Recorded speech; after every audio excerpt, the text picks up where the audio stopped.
बिस्मिल्लाहिर्रहमानिर्रहीम। अस्सलाम वालेकुम। उम्मीद है सब खैरियत से होंगे। तो बच्चे हम लोग चैप्टर नंबर 16 कर रहे थे अल्टरनेटिंग करंट, तो उसका थोड़ा सा इंट्रोडक्शन और फिर उसकी peak values, peak to peak values हमने इसके में देखा था। तो ये बात याद रखें कि ये जो चैप्टर है आपका अल्टरनेटिंग करंट का, ये ज़्यादातर ग्राफिकल है कि इसमें ग्राफ्स ही देखोगे आप। अल्टरनेटिंग करंट की जो हमें जनरेटर से आउटपुट मिलती थी वोल्टेज, बेसिकली उसी की हम वैल्यूज़ को एनालाइज करेंगे, एनालाइज कर रहे होंगे, उसको देख रहे होंगे, उसकी वैल्यूज़ को चेक कर रहे होंगे क्या चीज़ है। कल हमने एक जो सा देखा था कि जो हमें आउटपुट मिलती है वो वाकई ही वेव की फॉर्म की होती है और वो अल्टरनेटिंग ही होती है। तो बेसिकली हमने उसका प्रैक्टिकल, ग्राफिकल और बच्चे मैथमेटिकल फार्मूलों को रिलेट किया था आपस में। देखा था कि जो इंस्टेंटेनियस वैल्यू है पोटेंशियल डिफरेंस की, वोल्टेज की या करंट की, किसी भी जनरेटर से जो आउटपुट लेते हैं वो कैसी होती है, वो सेटिस्फाई करती है कि नहीं करती, ठीक है। तो उसको हमने सारा कुछ देखा। तो आज उसी सिग्नल की कुछ आगे वैल्यूज़ हम देखेंगे कि भाई वो क्या चीज़ें होती हैं, ठीक है। तो कल जो हमने थोड़ा बहुत देखा था वो पीक वैल्यू देखी थी, और हमने ये कहा था कि पीक वैल्यू क्या होती है कि किसी भी जो हाईएस्ट वैल्यू है, ठीक है, जो आपकी आउटपुट फॉर्म है, तो उसमें जो हाईएस्ट वैल्यू है आपकी, जो भी मैंने अभी किया है, ये क्या है, पीक वैल्यू है। और आपको पता है कि पीक बेटे दो बार आती है, एक बार पॉजिटिव हाफ साइकिल के अंदर, ठीक है। ये ऊपर वाला हाफ साइकिल जो है जीरो से, ये पॉजिटिव है, और ये नीचे वाला नेगेटिव हाफ साइकिल। तो दो बार पीक आती है एक साइकिल के अंदर। एक बार बेटा पॉजिटिव की बारी वैल्यू मैक्सिमम होती है, और दूसरी बारी नेगेटिव के ऊपर वैल्यू मैक्सिमम होती है। तो इसको हम वी नॉट से, या पीक वैल्यू को वी नॉट से रिप्रेजेंट करते हैं, ठीक है। ये पॉजिटिव में भी बेटा वी नॉट, सिर्फ इसकी पोलैरिटी चेंज होगी लेकिन वैल्यू चेंज नहीं होती। तो ये आपको पीक वैल्यू जो सा। इसके बाद पीक टू पीक वैल्यू क्या होती है कि एक पीक से लेकर दूसरी पीक तक की वैल्यू। तो बेटा हमारे पास पता है कि जो पीक नंबर 1 है वो हमारे पास पॉजिटिव हाफ साइकिल के अंदर ये आ गई। पीक नंबर 2 जो है हमारे पास वो डाउनवर्ड नेगेटिव की तरफ आ गई। तो इस पीक से लेकर दूसरी पीक तक की वैल्यू अगर हमने कह दिया है कि बेटे कि ये नेगेटिव वाली साइड पे ये वी नॉट है, सिर्फ पोलैरिटी नेगेटिव है, सेम चीज़ बेटे ऊपर वाली टर्म में भी होगी, ये भी वी नॉट है। तो इनको हम अगर सम कर लें तो ये हमारे पास क्या हो जाएगी कि टू वी नॉट हो जाएगी, ठीक है। तो ये क्या है, ये पीक टू पीक वैल्यू जो है ये डबल हो जाएगी, बल्कि हमें पीक ऐड करनी पड़ेगी, ठीक है। दोनों वैल्यूज़ को हम ऐड अप करेंगे। तो आज हम लोग जो नेक्स्ट जिन वैल्यूज़ की तरफ मूव कर रहे हैं वो है रूट मीन स्क्वायर वैल्यू, कि जो हमें आउटपुट मिलती है उसकी रूट मीन स्क्वायर वैल्यू क्या है और इसकी ज़रूरत क्यों पड़ी, इसकी सिग्निफिकेंस या अहमियत फिर हम देखेंगे। तो पहले मैं ये पता होना चाहिए कि होती क्या चीज़ है। तो कहते हैं ये अल्टरनेटिंग करंट की वो वैल्यू, ठीक है। तो अल्टरनेटिंग करंट मैयर बाई क्या किया जाता है, तो जैसे आपको इसके लफ्ज़ में जो सा नज़र आ रहा है कि ये रूट मीन स्क्वायर है, मतलब कि आपने पहले मीन लेना है किसका, स्क्वायर का, square root of its mean square value. तो आपने पहले उसकी स्क्वायर का जो आपकी मैक्सिमम पीक वैल्यू है उसको स्क्वायर करना है, ठीक है, उसका स्क्वायर लेना है। स्क्वायर के बाद बेटे इसकी मीन वैल्यू की जितनी भी अगर एक है दो है उनको ऐड करके उसके मीन वैल्यू एक ले लो आप। तो आमतौर पर हमें पता है कि या तो जीरो होती है या मैक्सिमम होती है, ठीक है। तो हमने क्या किया कि उसकी जो है मीन वैल्यू ले ली। अब कहता है कि मीन स्क्वायर है, तो आपने स्केयर का मीन लेना है, मीन का लेने के बाद आपने उसका स्केयर रूट ले लो। तो ये जो वैल्यू हमारे पास आएगी that is called root mean square value. यहाँ एक सादा सी जुबान के अंदर इसकी जो डेफिनेशन वो करता है, कहता है effective value of AC over complete cycle, कि ठीक है हमें अल्टरनेटिंग करंट का एक साइकिल मिल गया पूरा का पूरा, ठीक है, कि एक हमारे पास अल्टरनेटिंग करंट की वाइब्रेशन जो है वो आ गई हमारे पास। तो क्या होगा कि बच्चे मतलब एक पूरा का पूरा हमारे पास साइकिल आ गया यहाँ से लेकर। अब आपको भी पता है कि बेटा जितनी हमारे पास इनपुट दी जाती है उसके इक्वल आउटपुट नहीं होती, या अगर हम कोई भी चीज़ लेते हैं तो वो 100% हम उसको यूज़ नहीं कर सकते। सेम चीज़ इसके साथ भी होती है।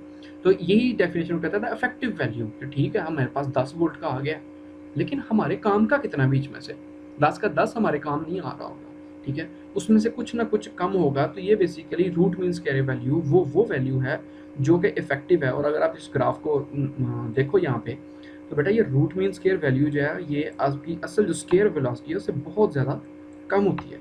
तो ये रेड वाला सिग्नल है ये आपकी एक्चुअल वैल्यू आ रही है, ठीक है। और इसमें जो आपके पास मैक्सिमम पीक वैल्यू का स्केयर है वो ये ग्रीन लाइन नज़र आ रही है। लेकिन जो आपकी रूट मीन स्केयर वैल्यू है वो एक कांस्टेंट आपके पास, अगर ये देखो स्ट्रेट लाइन के अंदर आपके पास एक रूट मीन स्केयर वैल्यू आ रही है। तो आप ऊपर वाले ग्राफ में देख सकते हो कि ये आपके पास क्या है, ये रूट मीन स्केयर वैल्यू है आपकी, ठीक है। और ये पीक वैल्यू से हमेशा ही कम होगी आपके पास, ठीक। तो ये इफेक्टिव वैल्यू है कि हाँ ठीक है 10 वोल्ट आ रहा है, लेकिन हमारा जो काम दे रहा है हमें वो सिर्फ और सिर्फ बीच में से 7 वोल्ट है या 6 वोल्ट है। तो उस वैल्यू को हम लोग रूट मीन स्क्वायर वैल्यू कह देते हैं। अब इसकी सिग्निफिकेंस क्या, अहमियत क्या चीज़ है, इसकी ज़रूरत क्यों पेश है, क्यों हम इसको डिफाइन करते हैं। कहता है आमतौर के ऊपर अगर हम बच्चे, क्योंकि आपको पता है कि इसमें पोलैरिटी चेंज होती है, ठीक है, कि जो करंट है वैल्यू है उसकी, वोल्टेज की या करंट की पोलैरिटी चेंज होती है, पहले पॉजिटिव होता है फिर नेगेटिव होता है। तो कहता है अगर हम उसका एवरेज लें एक पूरे साइकिल का, the average value of the current end voltage over a cycle, कहता है अगर हम एवरेज लें, एक पॉजिटिव है एक नेगेटिव है बेटा, लेकिन वैल्यू दोनों की सेम, अगर ऊपर है 2 है तो नीचे भी 2 है, लेकिन पोलैरिटी चेंज होने की वजह से आपका जो है क्या हो गया, बीच में नेगेटिव आ गया।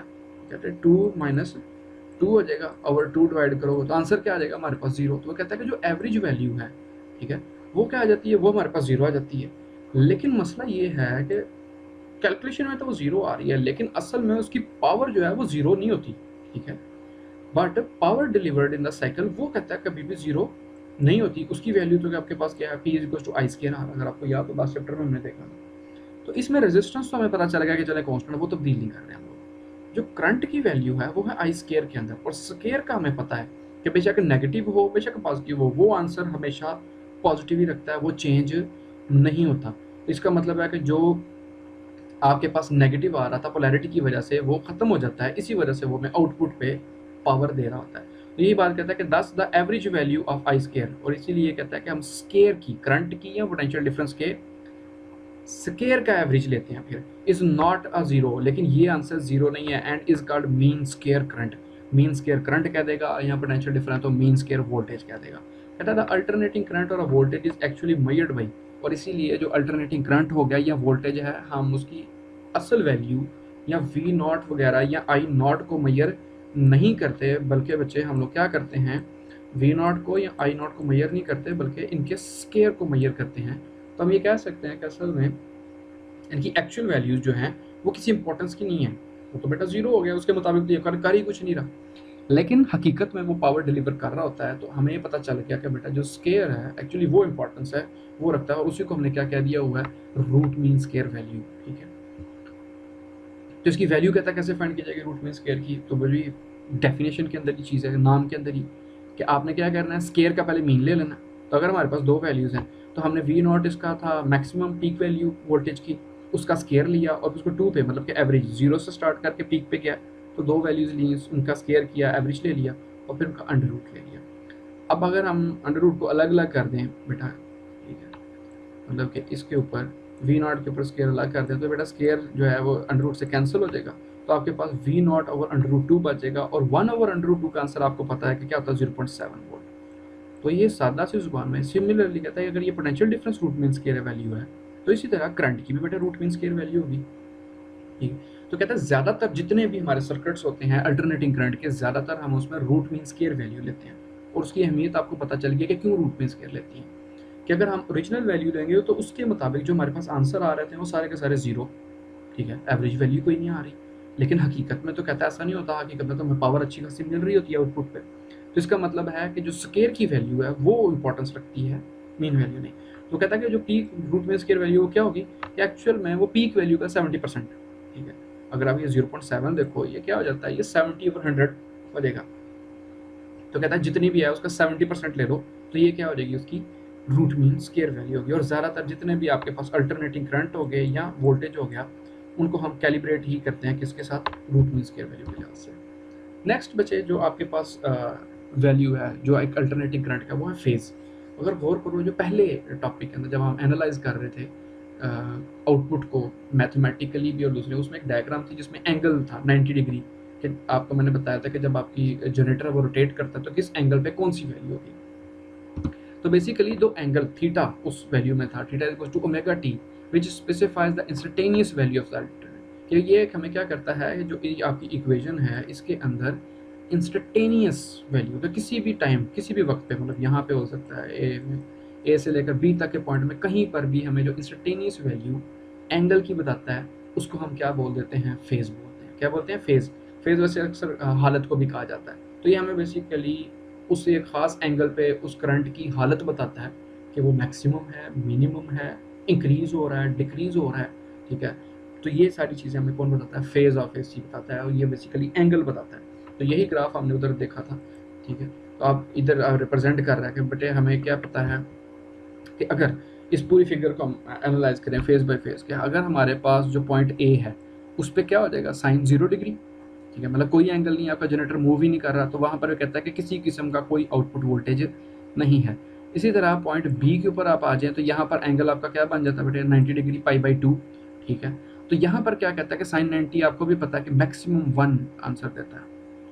तो आपके पास ये देख लें कि ये पीक वैल्यू दे रहा होगा इस फेज में, ठीक है, कि आपका जो फेज एंगल है फेज ऑफ AC π/2 ये बताता है कि इस फेज के ऊपर इस हालत में आपका जो आउटपुट वोल्टेज है वो उसकी वैल्यू मैक्सिमम होगी। सेम इसी तरह बेटे जब सी पॉइंट पे आ जाता है तो वो क्या है, उस पर पाई हो जाता है और वापस दोबारा 0 पे आ जाता है आपके पास, ठीक है। और इसी तरीके से बेटा 3π/2 जिसको हम 270 डिग्री भी बोलते हैं उसमें भी पीक वैल्यू देता है, लेकिन पोलैरिटी इसकी अपोजिट होती है और वो -1। और ये साइन आप कैलकुलेटर पे यूज़ कर सकते हो इसको कि साइन 270 डिग्री अगर लिखोगे तो आपका आंसर -1 आएगा। मतलब ये कि बेटा ये पीक वैल्यू ही है बट ये पोलैरिटी इसकी अपोजिट है।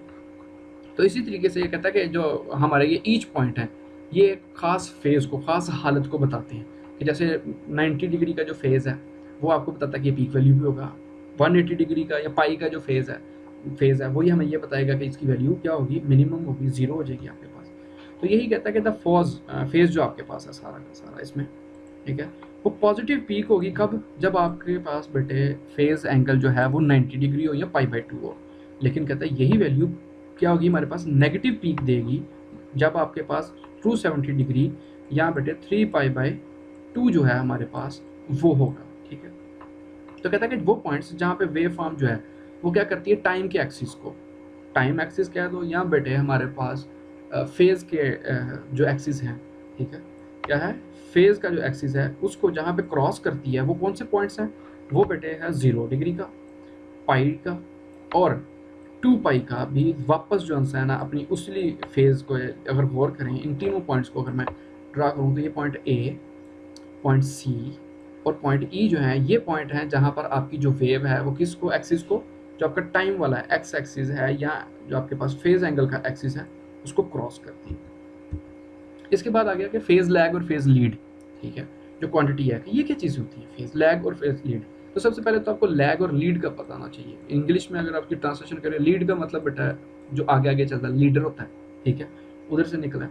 लैग का मतलब जो बेटा सुस्त हो, पीछे रह जाने वाला है, ठीक है। तो हम ये करंट में भी देखेंगे कि इसमें भी लैग और लीड के अगर हम एक सर्किट्स में यूज़ करते हैं तो फेज़ का तुम्हें पता चल गया क्या चीज़ है, तो फेज़ ही हम देखेंगे कि किसका फेज़ पीछे रह गया और किसका फेज़ आगे निकल गया। तो करंट और वोल्टेज का आपको पता है कि इनका फेज़ का अपना फ़र्क भी हो सकता है हर चीज़। तो कहता है इन प्रैक्टिस में आमतौर पर फेज़ जो है किसी भी इंडिविजुअल का वो कोई इतनी खास अहमियत नहीं रखता, ठीक है। लेकिन कहता है जो फेज़ डिफरेंस है कि किसी भी दो जैसे करंट और वोल्टेज है उनमें जो फेज़ का फ़र्क है वो अहमियत ज़्यादा रखता है। तो यही बात कह रहा है कि जो फेज़ डिफरेंस है वो इम्पोर्टेंट ज़्यादा होता है किसके, एब्सोल्यूट फेजेस से, मतलब जिनके अपने ज़ाती फेजेस हैं उनसे। तो कहता है हमारी फिगर देखें कि 2 सिग्नल है हमारे पास, ठीक है, एक सिग्नल 1 है ग्रीन कलर में और रेड कलर में हमारे पास सिग्नल 2 है। तो इनमें फेज़ का फ़र्क है थोड़ा सा, तो वही देखेंगे कि हम इसमें फ़र्क पता कैसे चलता है, हुआ क्या। तो एक बात जो चीज़ ज़हन में रखनी है कि याद रखिएगा कि फेज़ को हम डिफरेंस को अगर देखना है हमने तो वो हम स्टार्टिंग पे उस वक़्त ही मेजर करेंगे जब बेटा टाइम आपका क्या हो जाए, t = 0 हो जाए, टाइम 0 हो, स्टार्ट हो रहा हो ग्राफ, तभी देखोगे। वजह है कि आगे चल के फिर अक्सर होता है कि बच्चा कन्फ्यूज़ हो जाता है, उसको फेज़ डिफरेंस का पता नहीं चलता। तो ये हमारे पास 2 सिग्नल्स हैं, ठीक है। तो इन दोनों को हम बारी-बारी देखेंगे कि इन दोनों में फ़र्क क्या है, फेज़ का डिफरेंस क्या है, कौन लैग कर रहा है, कौन लीड कर रहा है। तो लीड का आपको पता चल गया कि बेटा जो आगे होगा, ठीक है, लीडर होगा वो उसका फेज़ लीड कर रहा होगा, जो पीछे रह जाएगा वो लैग कर रहा होगा या जिसका कम होगा। और आपको भी पता है कि बेटा 0 से नेगेटिव कम ही होता है, ज़्यादा नहीं होता। तो कहता है कि भाई एट पॉइंट ए, अगर आप जो फर्स्ट ग्राफ है उसमें पॉइंट ए पे देखो तो कहता है फेज़ ऑफ वेव फॉर्म 1, जो पहला है ग्रीन कलर की फेज़ है उसका कितना क्या फेज़ है, π/2 एंड दैट ऑफ 2 इज़ 0, ठीक है। आपके पास वो क्या है, π/2 मतलब 90 डिग्री पे अगर आप इस ग्राफ के अंदर देखो नीचे वाले में ग्राफ नंबर 2 में है, ठीक है। तो क्या हो रहा है कि आपके पास अगर गौर करो जो आपके पास सिग्नल 2 है, ठीक है, ठीक है, वो क्या है एट पॉइंट बी, देखें आप गौर करें पॉइंट बी जो है आपके पास, ठीक हो गया। इसमें पॉइंट बी के ऊपर जो आपके पास सिग्नल 1 है, ठीक है, उसकी वैल्यू क्या है π/2 मैक्सिमम 90 डिग्री यहाँ पे आपके पास आ रहा है फेज, ठीक है। तो ग्राफ नंबर 1 जो है आपने वो देखना है, ए वाला ग्राफ, ठीक है। तो आपके पास मैक्सिमम वैल्यू होगी कहाँ पे π/2 के ऊपर। इसी तरह कहता है उसी पॉइंट के ऊपर 90 डिग्री के ऊपर π2 के ऊपर भी जो ग्राफ 2 है उसका आंसर क्या आ रहा है, उसका आंसर बेटा 0 आ रहा है। वो बिल्कुल एक्सिस पे खड़ा है इस पॉइंट पे। इसका मतलब है किसकी वैल्यू ज़्यादा है, ज़ाहिर सी बात है 90 जो है वो 0 से ज़्यादा ही होता है। तो कहता है हमें यही पता चल गया कि भाई ई और हर पॉइंट के ऊपर यही इतना ही फ़र्क आ रहा होगा। और फ़र्क कितना आ रहा है, 0 से लेके π/2 का फ़र्क आ रहा है। मतलब कि बेटे हम ये कह सकते हैं कि इसमें जो फ़र्क आ रहा है वो 90 डिग्री का आ रहा है, या इतना फेज़ का डिफरेंस है कि एक जो सिग्नल 1 है वो लीड कर रहा है, वो आगे चल रहा है कितने 90 डिग्री, वो 90 डिग्री आगे चल रहा है उससे। Similarly, it can be seen that each point phase of waveform 2 is less than that of waveform 1 by an angle of। तो आप हर पॉइंट पे देख लो कि जो सिग्नल 2 है वो लैग कर रहा है, वो क्या कर रहा है, पीछे रह गया कितना 90 डिग्री सिग्नल 1 से, जो हमारे पास वेवफॉर्म नंबर 1 है उससे हमारे पास पीछे रह गया, ठीक है। तो हम ये कह सकते हैं कि जो AC2 है, जो अल्टरनेटिंग करंट, ये रेड कलर का है 2 वाला है, ये ग्राफ नंबर ए के अंदर वो क्या है बच्चे, वो क्या कर रहा है, वो लैग कर रहा है, ठीक है। AC2 जो हमारे पास दूसरा सिग्नल है इज लैगिंग बिहाइंड AC1, कि वो जो आपके पास अल्टरनेटिंग सिग्नल 1 है जो ग्रीन कलर का है वो लीड कर रहा है, और जो रेड कलर का है वो लैग कर रहा है, कितने फ़र्क के साथ, 90 डिग्री के फ़र्क के साथ, ठीक हो गया। तो ये दूसरा जो ग्राफ आपके पास नीचे वाला है इसमें गौर करो तो इसमें अपोजिट हो गया, ठीक है। इसमें अब आप गौर करो तो बच्चे जो सिग्नल 2 है, ठीक है, जो सिग्नल 2 है रेड कलर में वो बेटे लीड कर रहा है, और जो सिग्नल 1 है ग्रीन कलर में वो लैग कर रहा है। तो वही आपको, और कितना फ़र्क है, 90 डिग्री के फ़र्क आ रहा है। गौर कर लो कि बेटे जब स्टार्ट हो रहा है तो ये आपके पास सिग्नल 2 90 पे पहले ही खड़ा है, ठीक है, मैक्सिमम पीक वैल्यू पे खड़ा है, और जो सिग्नल ए है 1 है वो बेटा आपका 0 पे है। तो बेसिकली जो नीचे वाली टर्म है उसमें अपोजिट हो गया, रेड लीड कर रहा है और ग्रीन जो है वो लैग कर रहा है। जो सिग्नल 1 था उसमें हमने देखा कि जो AC1 का सिग्नल है वो लीड कर रहा है और रेड कलर का लैग कर रहा है, पीछे रह गया वो। तो कहता है अब इसी सिग्नल को हम वेक्टर के तौर पे भी रिप्रेजेंट कर सकते हैं। मतलब ये थोड़ा सा अजीब लगता है सुनने में, एक वेव फॉर्म है, ठीक है, ये एक वेव नज़र आ रही है, तो इसको वेक्टर में हम कैसे रिप्रेजेंट कर सकते हैं। तो आमतौर पे हमें ये पता है कि बेटा ये साइनोसाइडल है, ठीक है, ये साइन के फंक्शन को फॉलो करता है और ये अल्टरनेटिंग सिग्नल है, ठीक है, लगातार हमारे पास वेव की शक्ल में ये चेंज हो रहा है। तो ये कहता है कि हम इजीली इनको क्या कर सकते हैं कि एज ए वेक्टर क्वांटिटी के तौर पर रिप्रेजेंट कर सकते हैं। साइनोसाइडली अल्टरनेटिंग वोल्टेज और of a current can be graphically represented by counter clockwise rotating. मतलब आप एंटी क्लॉकवाइज डायरेक्शन के अंदर रोटेट करते हुए दो वेक्टर्स की शक्ल में हम इसको रिप्रेजेंट कर सकते हैं। तो उसकी डायग्राम कुछ इस किस्म की होगी। अब सेम इसको रिप्रेजेंट किया गया। अगर और करें जो ऊपर वाले ग्राफ के अंदर बैठे ग्रीन कलर की जो लाइन है ये रिप्रेजेंट कर रही है किसको, पोटेंशियल डिफरेंस को, वोल्टेज को, और जो रेड कलर है ये रिप्रेजेंट कर रहा है बेटे करंट को, ठीक है। रेड कलर किसको रिप्रेजेंट कर रहा है, करंट को रिप्रेजेंट कर रहा है, ठीक है। तो बेटा ये थोड़ा सा डायग्राम में भी थोड़ा सा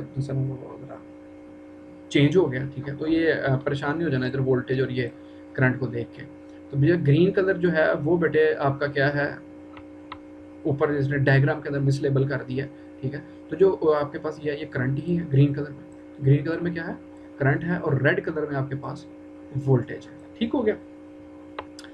तो जो बेटे ग्रीन कलर के अंदर आपके पास करंट है वो अब आपको नजर आ रहा है कि वो क्या कर रहा है, वो लीड कर रहा है, ठीक है, वो क्या कर रहा है, लीड कर रहा है। तो ग्राफ में थोड़ा सा परेशान नहीं हो जाए, उन्होंने अल्टरनेट कर दिया, चेंज कर दिया। तो ये बात याद रखेगा कि एंटी क्लॉकवाइज मतलब के बच्चे कैसे कि अगर आप आई के दरमियान और ये जो आपके पास वी के दरमियान वेक्टर्स के ड्रॉ करो तो ये एंटी क्लॉकवाइज डायरेक्शन में आपका एंगल मूव कर रहा है, ठीक है। तो यही वो बात कर रहा है कि हाँ ये रिप्रेजेंट किया जा सकता है एंटी क्लॉकवाइज रोटेटिंग वेक्टर की शक्ल में।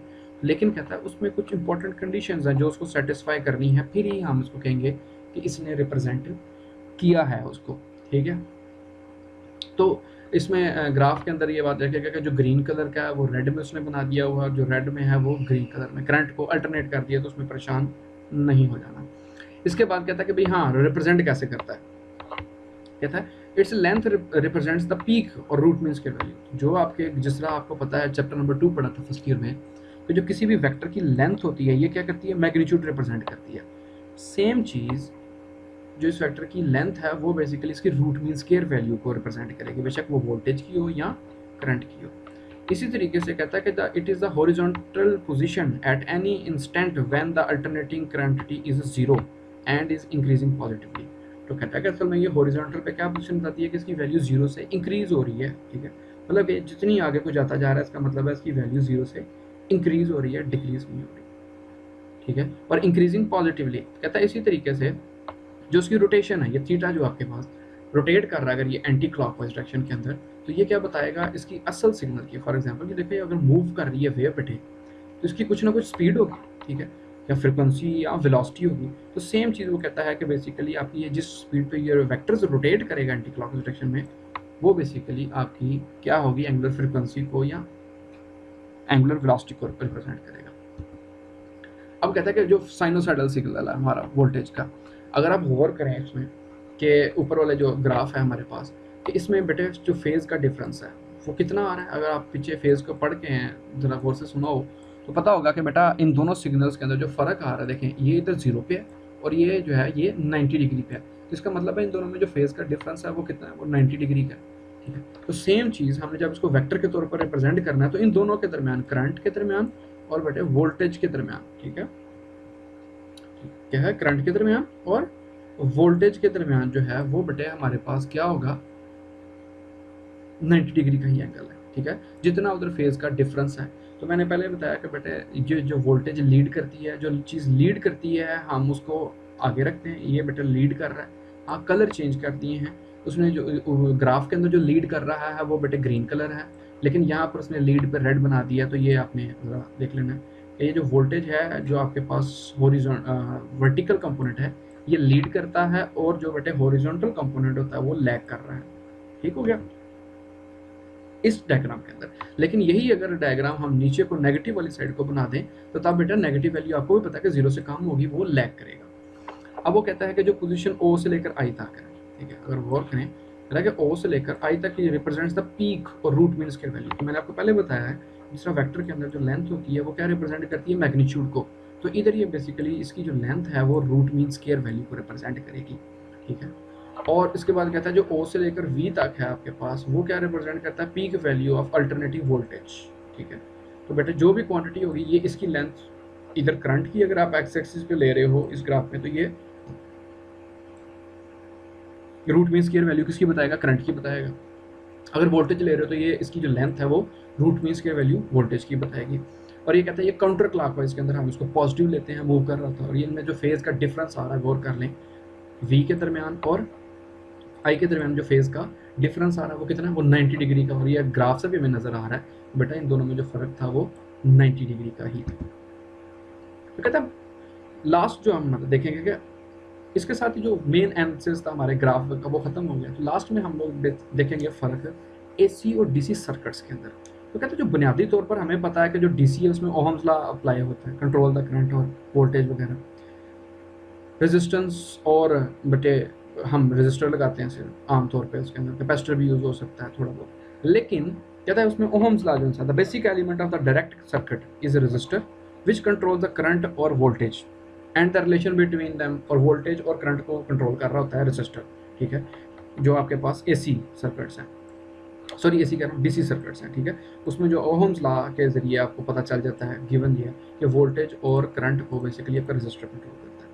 लेकिन जो आगे इस चैप्टर में हमने लेके चलना है AC सर्किट्स, कहता है उसमें रेजिस्टेंस के अलावा दो और चीज़ें हैं जो किसी भी पावर या चीज़ें कंट्रोल करती है, और वो क्या है बेटा, एक इंडक्टर है, ठीक है, एक क्या इंडक्टर है और दूसरा इसके अंदर कैपेसिटर लगा दिया जाता है। तो इसी वजह से हम कहते हैं कि तो current end voltage in AC circuits is controlled by तीन चीज़ों से, रेजिस्टेंस भी कंट्रोल करती है, इंडक्टेंस भी कंट्रोल करती है, और कैपेसिटर, इंडक्टर, कैपेसिटर और रेजिस्टर, ये तीनों उसके अंदर जो है आपके करंट को और वोल्टेज को कंट्रोल करते हैं। तो नेक्स्ट जो हम लोग हैं इस चैप्टर के अंदर वो यही देखेंगे कि इन तीनों का हमारे अल्टरनेटिंग करंट पे क्या असर पड़ता है, रेजिस्टेंस की वजह से क्या असर पड़ता है, ग्राफिकली भी देखेंगे बेटे, वेक्टोरियल फॉर्म भी देखेंगे, कौन लैग करता है, कौन लीड करता है, किस में इसका बिहेवियर क्या होता है। तो ये सारा कुछ जो है ना हम लोग इस चैप्टर के अंदर आगे देखेंगे। तो उम्मीद आपको समझ आ चुकी होगी। ठीक, ओके बच्चों, अल्लाह हाफिज़।